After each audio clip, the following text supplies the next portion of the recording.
بسم اللہ الرحمن الرحیم جی. اللہم صلی وسلم وبارک علی نبینا محمد وعلی آلہ وصحبہ اجمعین.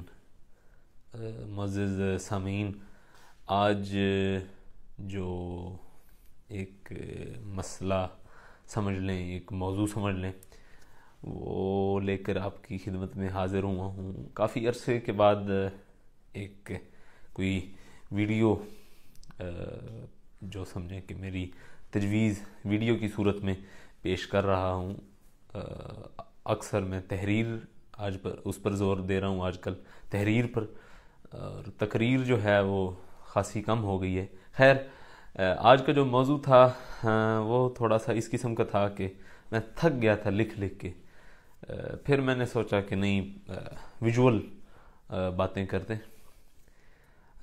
آج میں یہاں شام اسلام آباد میں ایک جگہ پر تھا، تو وہاں پتہ چلا کہ پاکستان کے انتہائی شمالی علاقے گلگت بلتستان کے اندر ایک واقعہ ہوا ہے، جس کے اندر مسافر وین کے اوپر نامعلوم افراد نے، شاید ان کا کچھ پتہ بھی چلا ہے، انہوں نے فائرنگ کی، اور اس کے نتیجے میں بچوں، بوڑھوں، عورتوں سمیت کوئی 7 کے 8 افراد وہ شہید ہو گئے. بہت افسوسناک بات ہے. ابھی میں اپنے ماموں صاحب کو یہ بات بتا رہا تھا تو وہ فرما رہے تھے کہ ہم نے تو ایسی کوئی بات بھی نہیں سنی، اتنا بڑا واقعہ ہوا ہے.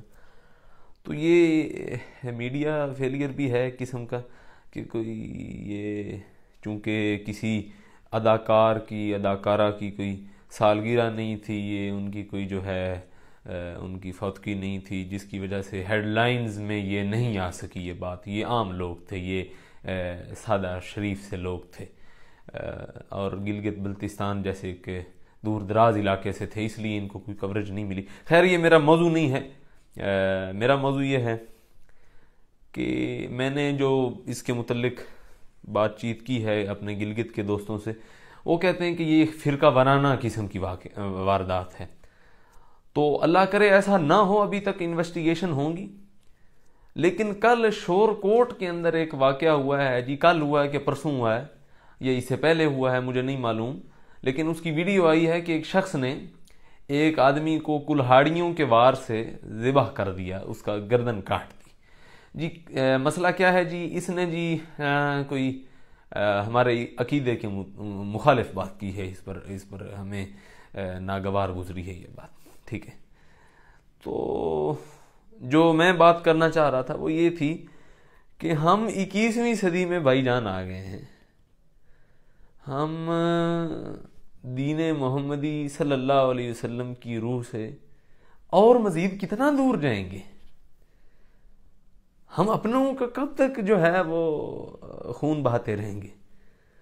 اللہ کرے کہ وہ فرقہ وارانہ واردات نہ ہو جو گلگت میں ہوئی ہے.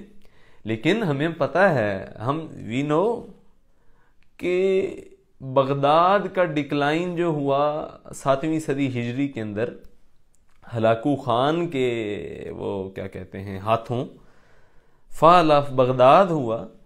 بیسیکلی خلافت عباسیہ کے پاس کیا فوج نہیں تھی، but they were weak because of sectarianism. 17 lakh افراد قتل ہوئے، کروڑوں ہماری کتابیں جلیں، اور ان میں شیعہ کی بھی تھی، سنی کی بھی تھی، سب کی کتابیں تھیں، سارے قتل کیے گئے. انہوں نے تو نہیں پوچھا، ہلاکو خان کی فوج نے بالکل بھی نہیں پوچھا کہ جی ہاں جی آپ سنی ہیں، آپ شیعہ ہیں، آپ کیا ہیں، آپ غیر مقلد ہیں، آپ کیا ہیں. نہیں پوچھا، سب کو قتل کر دیا، ختم کر دیا. یہ پہلا واقعہ نہیں، اس سے پہلے قتل کر رہے تھے ہم ایک دوسرے کو. چنگیز خان کی جو اولاد تھی اور جو وہ خود تھا منگول، میرے خیال میں بحیثیت مجموعی جتنا فساد فی الارض شیعہ اور سنی فرقہ وارانہ فسادات کی وجہ سے ہوا ہے، اتنا وہ منگول بھی بیچارے نہیں کر سکے. ظالم بہت تھے وہ، لیکن جو ظلم ڈھائے گئے ہیں، جو انسانیت کو تکلیف دی گئی ہے، وہ اسلام میں، مسلمانوں کی تاریخ میں سب سے زیادہ فرقہ واریت کی وجہ سے.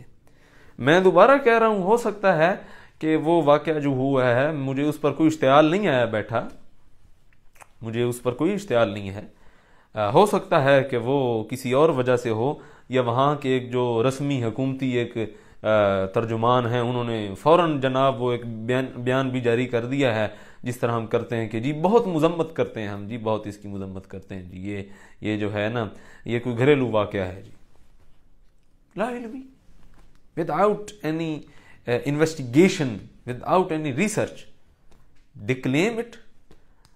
بٹ خیر میرا یہ موضوع نہیں ہے. بہرحال بات اب یہ ہے جو بتانے کی ہے کہ ہم دونوں کو، شیعہ اور سنی کو دیکھنا چاہیے کہ ہم بیسیکلی قرآن جیسے فرماتا ہے تعالوا الی کلمۃ سواء بیننا و بینکم. یہود و نصارہ کو بھی جب اللہ تعالیٰ کے رسول کو حکم دیا گیا کہ ان کو آپ نے کس طرح اپنی طرف لانا، تو فرمایا کہ انہیں بلاؤ تعالوا الی کلمۃ سواء بیننا و بینکم، انہیں بلاؤ اس بنیاد پر آن دا بیسس آف جو چیزیں مشترک ہیں، جو چیزیں on the basis of common things between them and us, ان کے اور ہمارے درمیان جو کامن چیزیں ہیں ان پر ان کو دعوت دو. تو یہود و نصارہ کو اپنی طرف بلانے کا رب تعالیٰ نے اپنے نبی کو جو حکم دیا ہے وہ کیا دیا ہے؟ وہ دیا ہے کہ ان کو یہاں سے شروع نہیں کرنا کہ تم حضرت عیسیٰ کو اللہ کا بیٹا مانتے ہو، یہاں سے بات نہیں شروع کرنی، بات یہاں سے شروع کرنی ہے جو ان میں اور تم میں بات مشترک ہو. تو ہم اگر اپنے فرقے کی، اپنے مسلک کی اگر ترویج چاہتے ہیں، حالانکہ اس قسم کی کوئی کام کرنے کی ضرورت نہیں ہے، لیکن ہم چاہتے ہیں ایک دوسرے کو اگر ہم نے نمبرز میں مار دینی ہے تو ہمیں اسی فارمولے پر آنا چاہیے. ہمیں اختلاف کو سکپ کرنا چاہیے، جو ہمارے درمیان کامن چیزیں ہیں ان کو دیکھیں، ان پر ڈسکشن ہو، ان پر فروٹفل قسم کی مہذب قسم کی ڈیبیٹس ہوں، یہ ٹھیک ہے. اب دیکھیں میرے آباء و اجداد میں سے حضرت مولانا محمد نافع صاحب رحمۃ اللہ علیہ ہوئے ہیں، انہوں نے کتاب لکھی رحماء بینہم، صحابہ کرام کا دفاع کیا. اب وہ ساری کتاب پڑھ لیں، اس میں ایک جملہ بھی اشتعال آمیز نہیں ہے، ایک جملہ بھی ہرٹ نہیں کرتا کسی کی بے دل کو. بے شک انہوں نے اپنا موقف بیان کیا ہے، انہوں نے اپنا نظریہ بیان کیا ہے، اسے ثابت کرنے کی علمی طریقے کے ساتھ کوشش کی ہے، لیکن انہوں نے کسی کو گالی نہیں دی، کسی کو جناب یہ نہیں لکھ دیا کہ جس کے ہاتھ میں کلہاڑی آئے اور کوئی جناب شیعہ کو سنی ملے، یہ سنی کو شیعہ ملے، وہ اس کا گلا کاٹ دے. جی نہیں، یہ حکم تو مشرکین کے بارے میں بھی نہیں ہے. اور ہم بنا سوچے سمجھے، ان بچوں کو پتا تھا کہ جو ہے امامت علی کیا ہے؟ ان بچوں کو پتا تھا کہ خلافت صدیق اکبر کیا ہے؟ نہیں پتا. جو وہاں شہید کر دیے گئے اور ہزاروں بچے شہید کیے گئے، ایک وہ تو نہیں شہید ہوئے فرقہ وارانہ بنیاد پر. انہیں دیکھیں کوئی جوان جسے پتا بھی ہے یہ معیار نہیں ہے، آپ نے اختلاف کرنا ہے نا، اختلاف کے طریقے ہیں. قرآن اختلاف کا طریقہ سمجھاتا ہے، قرآن کہتا ہے تم نے ڈیبیٹ کرنی ہے تو ادعو الی سبیل ربک بالحکمت والموعظۃ الحسنہ، اپنے رب کے رستے کی طرف بلاؤ تو کس کے ساتھ؟ حکمت کے ساتھ، موعظہ حسنہ کے ساتھ، اچھی بات کے ساتھ، نصیحت کے ساتھ. لیکن ہم کیسے چاہتے ہیں؟ ہم چاہتے ہیں گولی کے ذریعے، ہم چاہتے ہیں ہمارے پاس ہتھیار ہو، اگلے بندے کی گردن ہو، ہم کہیں مانو، وہ مانے تو ٹھیک، نہ مانے تو اس کا رگے جان کاٹ دو. ہمارے یہ نظریات ہیں. حالانکہ میں یہ ثابت کر سکتا ہوں، میرا علم بڑا ناقص ہے، میں عالم ہونے کا کبھی بھی دعویٰ، میں تو طالب علم ہوں، اور کوئی بھی عالم نہیں ہوتا، سارے طالب علم ہوتے ہیں، میری تو کوئی حیثیت ہی نہیں ہے. لیکن میں یہ کم از کم بات ثابت کر سکتا ہوں کہ اسلام کی تبلیغ، صحابہ کرام کا جو طرز عمل تھا وہ یہ نہیں تھا کہ اپنی طرف بلانا ہو تو تلوار گلے پر رکھ کے بلانا ہے. نہیں، لا اکراہ فی الدین. دین کو قبول کرنے میں کوئی جو ہے جبر نہیں ہے، کوئی تنگی نہیں ہے، کوئی بائنڈنگز نہیں ہے، کوئی باؤنڈ نہیں کر سکتا کسی کو کہ بھئی رب تعالیٰ فرماتا ہے فمن شاء فلیؤمن فمن شاء فلیکفر انا اعتدنا للظالمین نارا. یہ نہیں فرمایا کہ تم لوگوں نے نار تیار کی ہے، فرمایا جس کا میں نے ہدایت دے دی ہے، جس کا دل کرے وہ مانے، جس کا دل کرے نہ مانے.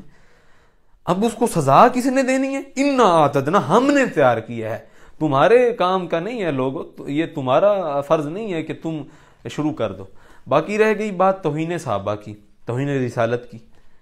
تو اگر کورٹس ہمارے پاس موجود ہیں، میں بھی ایک قانون کا طالب علم ہوں، کورٹس ہمارے پاس موجود ہیں، ہم ایک دفعہ جائیں تو صحیح، کورٹس کا دروازہ کھٹکھٹائیں تو صحیح.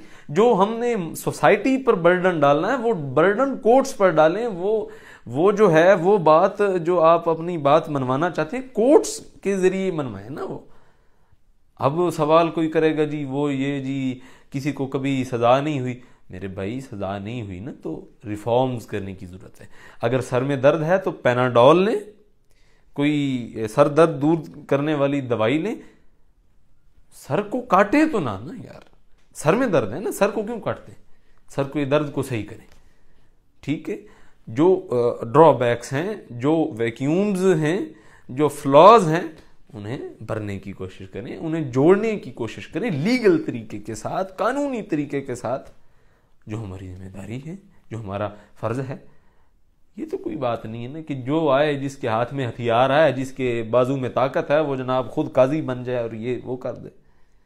رسول اللہ صلی اللہ علیہ وسلم کی زندگی، آپ کے صحابہ کرام کی زندگی، آپ کے اہل بیت کی زندگی اس چیز سے عبارت. حضرت علی کا آپ کو پتہ ہے، یہ آج وہ الزام لگ رہا ہے کہ ہمارے اہل تشیع بھائیوں کی طرف سے یہ بات ہوئی ہے، تو ان کی خدمت میں عرض کروں گا، حضرت علی رضی اللہ تعالیٰ عنہ، حضرت مولا علی کرم اللہ وجہ الکریم، آپ نے جو آپ کا وہ ملعون جس نے آپ پر ضرب لگائی تھی مسجد کوفہ میں، اس کے بارے میں کیا جوریسڈکشن دی تھی، کیا حکم دیا تھا، کیا ورڈکٹ دیا تھا؟ آپ وہ ہمارے لیے پریسیڈنٹ ہے، قانون جاننے والے لوگ سمجھ سکتے ہیں، وہ ہمارے لیے پریسیڈنٹ ہے. آپ نے فرمایا تھا کہ جب تک میری موت واقع نہیں ہوتی، اور موت تو وہ تو دیکھ رہے تھے کہ بڑا کام خراب تھا، اسے کچھ بھی نہیں کہنا، اسے نرم بستر پر سلانا.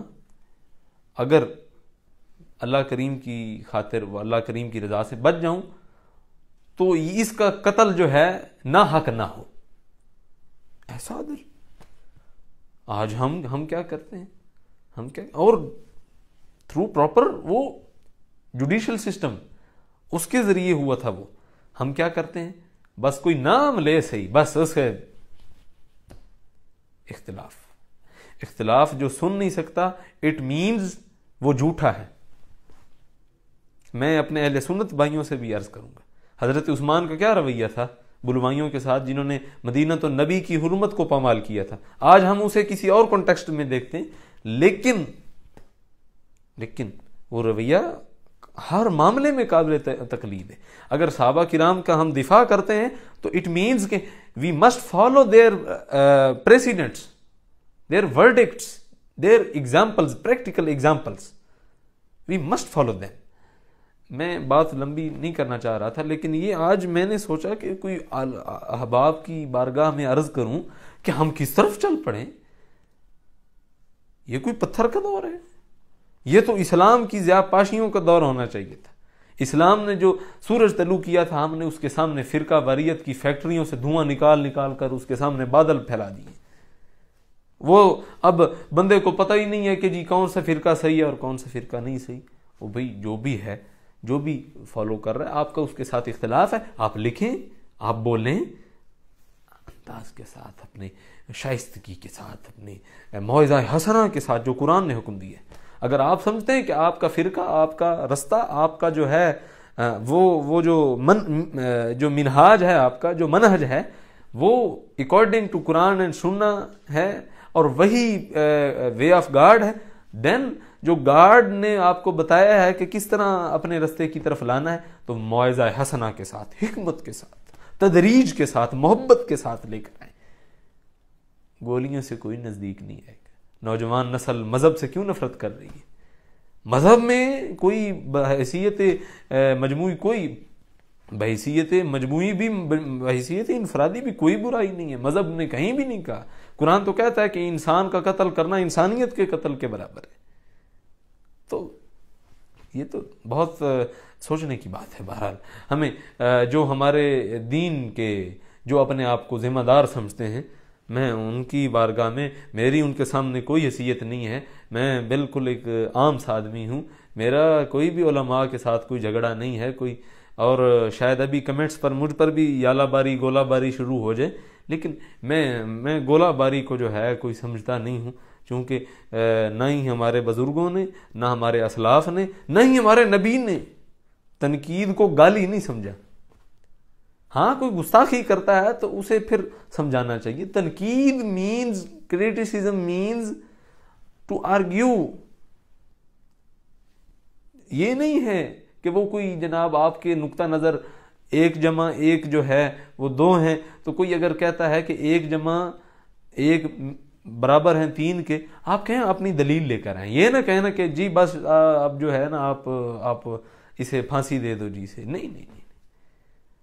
ہاں اگر طریقہ کار ہے اس کے ساتھ چلنا چاہیے. اللہ تعالی ہمیں آپ سب کو اس فرقہ واریت سے، جس کے متعلق میرے رب نے فرمایا ہے کہ جو لوگ فرقہ واریت میں پڑ گئے، ان الذین فرقوا دینہم وکانوا شیعا، جنہوں نے دین میں فرقے بنائے، جنہوں نے دین میں تفریقیں کی، جنہوں نے دین کو ٹکڑے ٹکڑے کر دیا، نفرتیں بھر دیں، گروہ ہو گئے، لست منہم فی شیء، حضور نبی آپ کا ان کے ساتھ کوئی تعلق نہیں. یہ قرآن ہے، میں نہیں کہہ رہا.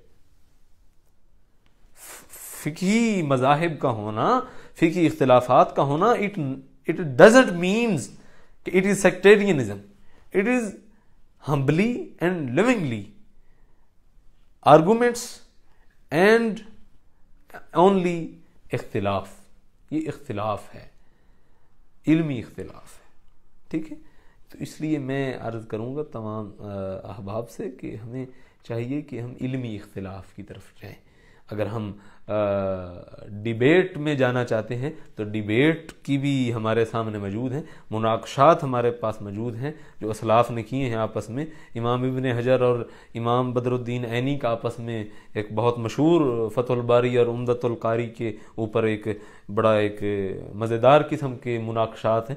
دیکھ لیں، کوئی گالی نہیں ہے، کوئی گلوچ نہیں ہے، کوئی گریبان نہیں پھاڑ رہے، لکھ رہے ہیں، اس کو بتا رہے ہیں کہ میرا یہ موقف ہے، میرے پاس یہ دلیل ہے، تمہارا موقف یہ ہے اور یہ اس طرح غلط ہے. بس ٹھیک ہے، دیٹس آل. عوام پر چھوڑ دیتے ہیں.